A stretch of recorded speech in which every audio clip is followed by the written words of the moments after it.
16 अप्रैल 2025 में बाबा साहब का जो जयंती थी उसका पर्व मनाने का कार्य था। तो लोगों के अंदर उत्साह था। युवाओं ने एक रैली के तौर पर एक शोभा यात्रा वहाँ गांव में निकालने का काम किया। जैसी वो यात्रा ठाकुर मोहल्ले में निकली पहुंची है तो उन्होंने तुरंत उसको ऐतराज कर दिया और रोक दिया। लोग वहाँ से वापस आ गए। पुलिस प्रशासन भी वहाँ पहुँचा कि आपके पास परमिशन नहीं है, आपके पास ये नहीं है, आपके पास वो नहीं है। लोग निराश होकर के वापस आ गए और उन्होंने उसी समय कसम खा ली कि इसका जवाब हम तुम्हें इसी तरीके से देंगे जैसे तुमने हमें रोकने का काम किया है। आप मुझे ये बताइए, बारात की कौन सी परमिशन होती है? बारात की कौन सी परमिशन होती है? ये तो बारात भी नहीं निकलने देते हैं। घोड़ी पे बैठने की कौन सी परमिशन होती है? घोड़ी पे बैठने की परमिशन ली जाती है। मूंछ रखने की परमिशन होती है क्या? पानी पीने की परमिशन ली जाएगी? अरे ये अत्याचार अब नहीं सहेगा देश। ये अत्याचार बहुत हो गया। अब इनको इसी भाषा में जवाब दिया जाएगा। अब शुरुआत केवल एटा से हुई है, अब ये पूरे देश के अंदर होगी और भीमसेना इनके साथ खड़ी है। पूरा देश का समाज इनके साथ खड़ा हुआ है। कानून को नहीं मानोगे आप? हम कानून को उसको मानूंगे जो कानून समानता की बात करेगा, जो कानून भागीदारी की बात करेगा, जो कानून दोनों की बराबरी की बात करेगा। हम ऐसे कानून को नहीं मानेंगे जो केवल एक पक्ष की बात करेगा। एक पक्ष की बात करने वाला वो कानून नहीं है। पर कलश यात्रा तो सदियों से चली आ रही है ना। अरे कलश यात्रा, किस चीज की कलश यात्रा? बाबा साहब का जन्म उत्सव पूरे देश में मनाया जाता है। कितने ठाकुर लोग आपने देखे हैं उसको उत्सव को मनाते हुए। अगर ये कलश यात्रा निकाले तो अपने घर में निकालेंगे, अपने गली मोहल्ले में निकालेंगे, मंदिर में निकालेंगे।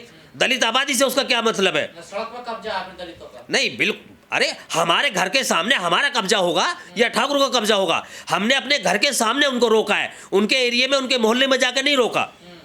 हम अपने मोहल्ले में, हम अपने घर के सामने दलित आबादी में, देखिए सुनिए, मैं आपके चैनल के माध्यम से बड़ी जिम्मेदारी के साथ कह रहा हूं, दलित आबादी में, बहुजन समाज की आबादी में किसी भी धार्मिक आयोजन अगर होंगे और अगर वो पूरे तरीके से नहीं, बिना भेदभाव के होंगे, किसी भी द्वेष भावना के नहीं होंगे तो उनको इजाज़त मिलेगी। लेकिन वही लोग जो 2 महीने पहले हमारे लोगों को वहाँ से खदेड़ रहे हैं, हम लोगों ने क्या हाथों में चूड़ियाँ पहन रखी हैं? हमारे रगों में क्या खून नहीं है?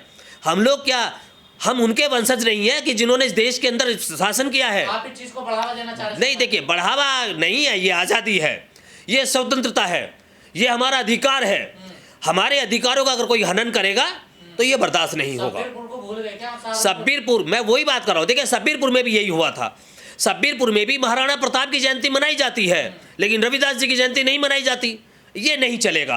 आपके चैनल के माध्यम से भीमसेना इस देश के अंदर ऐलान करती है कि जहां भी धार्मिक आयोजन होगा, अगर दोनों समाज का सम्मान है तो उस यात्रा को परमिशन दी जाएगी। अगर हमारा सम्मान नहीं है, हमारे महापुरुषों का सम्मान नहीं है, बाबा साहब डॉक्टर अम्बेडकर की मान सम्मान नहीं है, तो हम इनका सम्मान नहीं करेंगे। नहीं, गांव में सब समाज रहता है, हर जाति के लोग रहते हैं, तो भीम आर्मी, भीमसेना, वहाँ अपना बोर्ड क्यों लगा रही है? The great Jatav. देखिए सुनिए, बोर्ड लगाना कोई गलत नहीं है। बोर्ड अगर लग रहा है तो अपनी आबादी में लगता है। आप मुझे एक चीज़ बताइए, इन ठाकुर समाज के लोगों से ये पूछे कि मस्जिद के सामने जाके क्यों नंगा नाच करते हैं? अगर इनका कोई आयोजन है तो वहाँ जाकर क्यों जय श्री राम के नारे लगाते हैं? अगर वहाँ इनका कोई आयोजन है तो इस चर्च के ऊपर जाकर क्यों पथराव करते हैं? ये देश इन्हीं का है, इनके बाप का देश नहीं है सर। पूरे 140 करोड़ लोगों का देश है। ऐसा काम करते हैं तो वो देखिए, कार्रवाई करने वाले भी तो यही लोग हैं ना। अब तो देश की जनता को, देश के समाज को, देश के सर्व समाज को जो अत्याचार जिन्होंने सहा है, अब तो कानून नहीं, अपना अधिकार उन्हें अपने हाथ में लेने होंगे। अधिकार लेने हैं तो उसके लिए संघर्ष करना पड़ेगा, और संघर्ष करना है तो आवाज उठानी होगी। तो पुराना वाला दलित नहीं है? नहीं जी, पुराना दलित तो खत्म हुआ। पुराना दलित तो जब देश आज़ाद हुआ था उसके कुछ समय बाद तक रहा, जब हम लोगों ने अपने अधिकार देख लिए। बाबा साहब डॉक्टर अम्बेडकर ने देश का संविधान, कॉन्स्टिट्यूशन दे दिया है। देश में दलितों को नहीं, महिलाओं को भी अधिकार दिया है, और वो महिला जो इनके परिवारों की, इनके समाज की हैं, चाहे वो ठाकुर हो, ब्राह्मण हो, बनिया हो, इनके जो समाज की, इनके जो परिवारों की महिलाएं हैं, बाबा साहब ने उनको भी सम्मान दिया है। उन्हीं का कहाँ होता था? अरे उनको भी अत्याचार होते, उनको भी चुटिया पकड़ कर उनको मारा जाता, दासी प्रथा होती थी, गंजा किया जाता था, पता नहीं क्या क्या होता था। मैं क्या सुनाऊँ आपके चैनल के माध्यम से। देखिए, अब देश के अंदर नई आबादी है, नया दौर है। हर एक कौम, हर एक वर्ग, चाहे वो दलित हो, चाहे वो मुस्लिम हो, अपने अधिकारों के लिए सजग हो जाइए, अपने अधिकारों के लिए खड़े होइए, वरना आपका शोषण होता रहेगा। एटा से शुरुआत हो चुके हैं, अब ये पूरे देश में होना है। लेकिन विजेंद्र जी, सवाल ये उठता है कि ये जो ऐसी घटना होती है देश में, उत्तर प्रदेश में, इन सभी घटना के केंद्र में या तो भगवान बुद्ध होते हैं या फिर बाबा साहब होते हैं। प्रतिमा को लेकर या उनकी जयंती को लेकर मर्डर होते हैं, ये एक्शन का रिएक्शन था। अगर कलश यात्रा वहाँ रोकी गई तो वो उसी चीज़ का रिएक्शन था। जिस तरीके से ये लोग एक वर्ग पर, एक कौम पर, और ये मान के चलते हैं कि ये हमारे गुलाम हैं, ये हमारे दास रहे हैं, ये नीची कौम है, ये दबे कुचले लोग हैं, ये दलित हैं, इनके ऊपर हमें अत्याचार करना है, इनकी आज़ादी को हमें पूरी तरीके से उसमें विधन डालना है। बाबा साहब डॉक्टर अंबेडकर से पहले बुद्ध को इस देश के अंदर पूरी तरीके से विलुप्त कर दिया गया था। सम्राट अशोक के द्वारा जो 84,000 बौद्ध स्तूप इस देश के अंदर बनाए गए थे, इस देश के बाहर भी बनाए गए थे, आज वो देखने से भी नहीं मिल रहे हैं। बोध गया के अंदर जो इतना बड़ा बौद्ध विहार मंदिर है, उस पर भी ये लोग, ब्राह्मणवादी लोग, एक मनुवादी सनातनी लोग कब्जा करके बैठे हुए हैं। ये इन्होंने तमाम बुद्ध की विरासतों पर अपना कब्जा किया हुआ है। बहुत सारे ऐसे मंदिर, बहुत सारे ऐसे बौद्ध विहार रहे हैं जिन पर इन्होंने हिंदू भगवाकरण उनका कर दिया है। ये इस देश के अंदर ये नहीं चाहते कि देश के अंदर जो पुरानी परंपराएं रही हैं, यानी जो देश है ये बुद्ध की धरती के नाम से जाना जाता रहा है, कि ये देश बुद्ध की धरती के नाम से जाना जाए। बाबा साहब का विरोध ये इसलिए करते हैं कि बाबा साहब ने बुद्ध को पुनः जीवित किया, और बुद्ध का विरोध ये इसलिए करते हैं क्योंकि बुद्ध ने ईश्वर को नकार दिया। बुद्ध ने इनकी तमाम उन जो भी इनकी ब्राह्मणवादी जो व्यवस्थाएं थी उनको चैलेंज किया।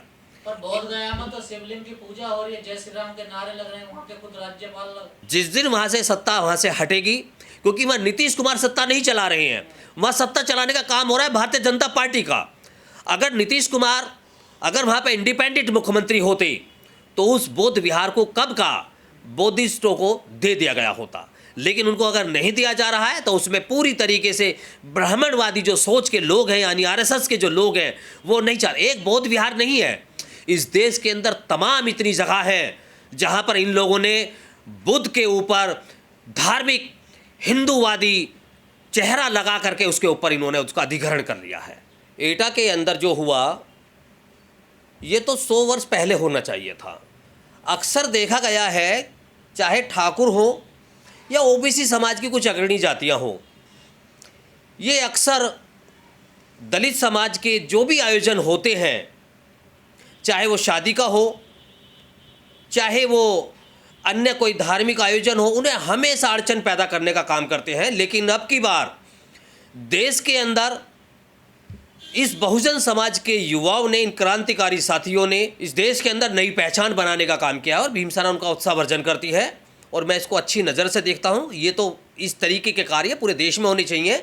सम्मान देने का काम देश का संविधान करता है, और देश के संविधान को मानते हुए उन लोगों ने उनके साथ वही किया जो वो कभी हमारे समाज के साथ करते हुए आए हैं। खास तौर से उत्तर प्रदेश की बात कर लूँ तो योगी आदित्यनाथ ने जब से सत्ता संभाली है, यहाँ पर ठाकुरवाद पैदा हो रहा है।